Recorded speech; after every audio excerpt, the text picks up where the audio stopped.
Have you ever noticed how your phone seems to know exactly when to pull you away from whatever you were doing? One moment you're reading, the next, a buzz, a scroll, 10 minutes gone. It feels personal, like your attention is being stolen. But what if I told you this battle for your mind was foreseen centuries ago? Not by tech designers, but by monks in deserts and forests who practiced attention as their primary discipline. The attention economy isn't new in its problem, it's new in its tools. Understanding how ancient practices trained attention and what modern neuroscience shows about digital distraction is the first step to taking your focus back. Centuries before smartphones, Christian desert monks and Buddhist meditators built lives around attention. The Desert Fathers taught practices of vigilance and simplicity. Pay attention, keep watch over your inner life, and avoid the storm of distracting desires. Their sayings repeatedly return to the same idea: attention as a spiritual discipline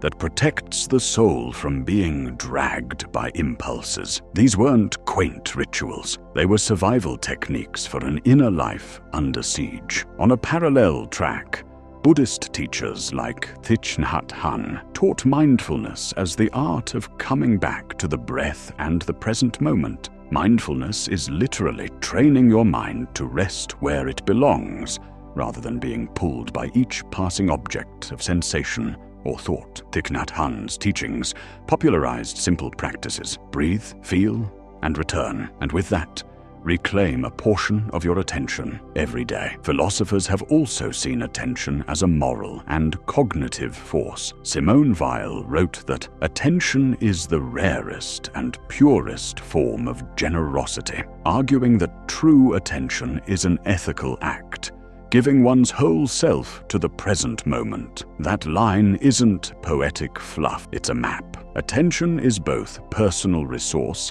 and moral choice. Fast forward to modern labs. Neuroscience and behavioral economics show what happens when attention becomes an industry.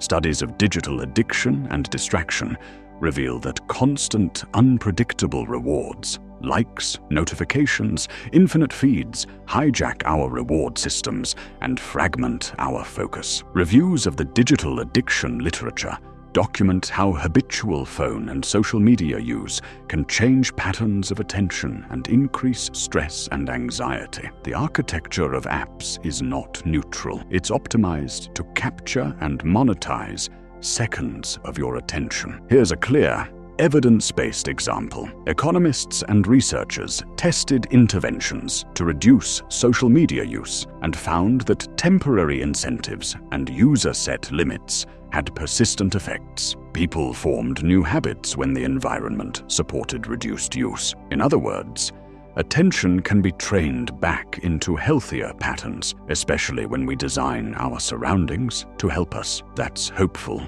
and practical. Think about a simple metaphor. Your attention is like sunlight on a plant. If you constantly move the lamp around, occasionally shining it on this idea, then that notification, then a feed, nothing grows deep roots. But if you point sunlight steadily at one small plant every day, it will flourish. The modern problem is that our phones create thousands of tiny lamps, each competing for that one finite beam of sunlight. The ancient monks had one lamp and learned to sit in it. Today we must learn to choose where our lamps shine. So what does this mean for you right now? First, it reframes phone addiction as an attention problem shaped by design, not a moral failure. Second, it shows that ancient attention practices aren't mystical relics. They're practical training protocols that modern science now validates. Third, it points to a strategy. You can reclaim attention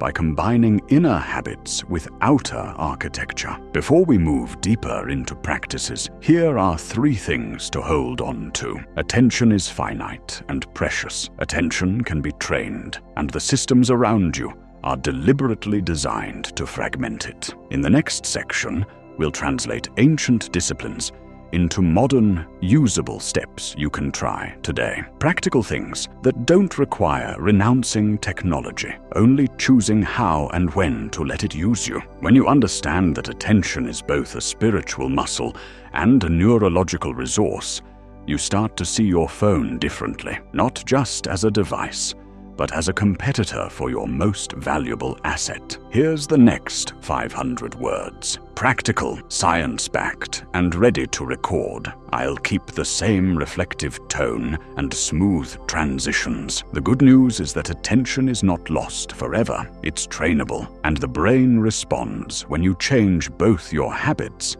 and your environment. Neuroscience shows that excessive, fragmented digital use is associated with altered functional networks in the brain involved in attention and inhibitory control. Those circuits can be weakened by constant interruptions, which is why switching between apps feels so exhausting. But the flip side is hopeful. Studies and meta-analyses find that mindfulness-based training reliably improves attention and cognitive control. Short, regular practices strengthen the very systems that get eroded by distraction. Think of it as mental physiotherapy, small, consistent exercises that rebuild focus over time. Practical steps that combine ancient practices and modern design principles. Create friction, make it slightly harder for your phone to demand your attention. Turn off non-essential notifications. Use Do Not Disturb during focused hours, or move your phone to another room while you work. Small barriers reduce impulsive checking because the micro-friction breaks the automatic habit loop. Batch and schedule attention. The monks structured the day into fixed periods of contemplation and work. Do the same. Set 60 to 90-minute deep focus blocks. No phone, no tabs.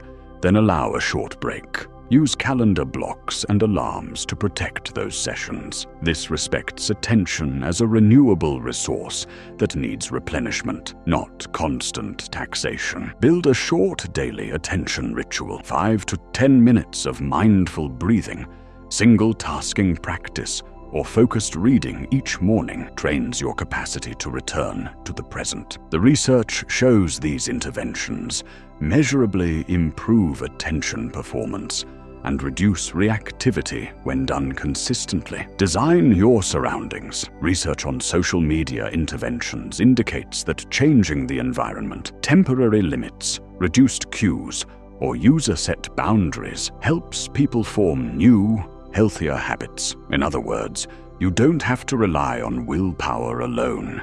Change the rules of the game. A concrete example that's easy to try tonight. Pick 1 hour before bed as a sacred phone-free period. Replace scrolling with a deliberate activity, reading, journaling, or a short walk. This single habit reduces evening fragmentation and improves sleep and next-day focus, according to the digital addiction literature linking nighttime device use to worse sleep and attention outcomes. Finally, remember the moral dimension Simone Weil highlighted. Attention is generous. Choosing where you point it changes your relationships, your work, and the depth of your experience. The goal here isn't total asceticism. It's deliberate selection. Use the tools of ancient monastics, ritual, rhythm, and simple practices, alongside modern tools, app limits, schedules, and environmental design to reclaim your most valuable asset, your attention. Let's end with a simple, urgent truth. Attention is not a renewable resource you can squander and then recover without consequence. It is the currency of meaning. The monks taught us this because their lives depended on it. Modern neuroscience confirms it because our brains do. When you stop treating attention like disposable time and start protecting it like the scarce, sacred resource it is, life deepens. Small changes compound. A single hour of undistracted work builds more value than a dozen fragmented hours. A 10-minute morning ritual reliably returns you to presence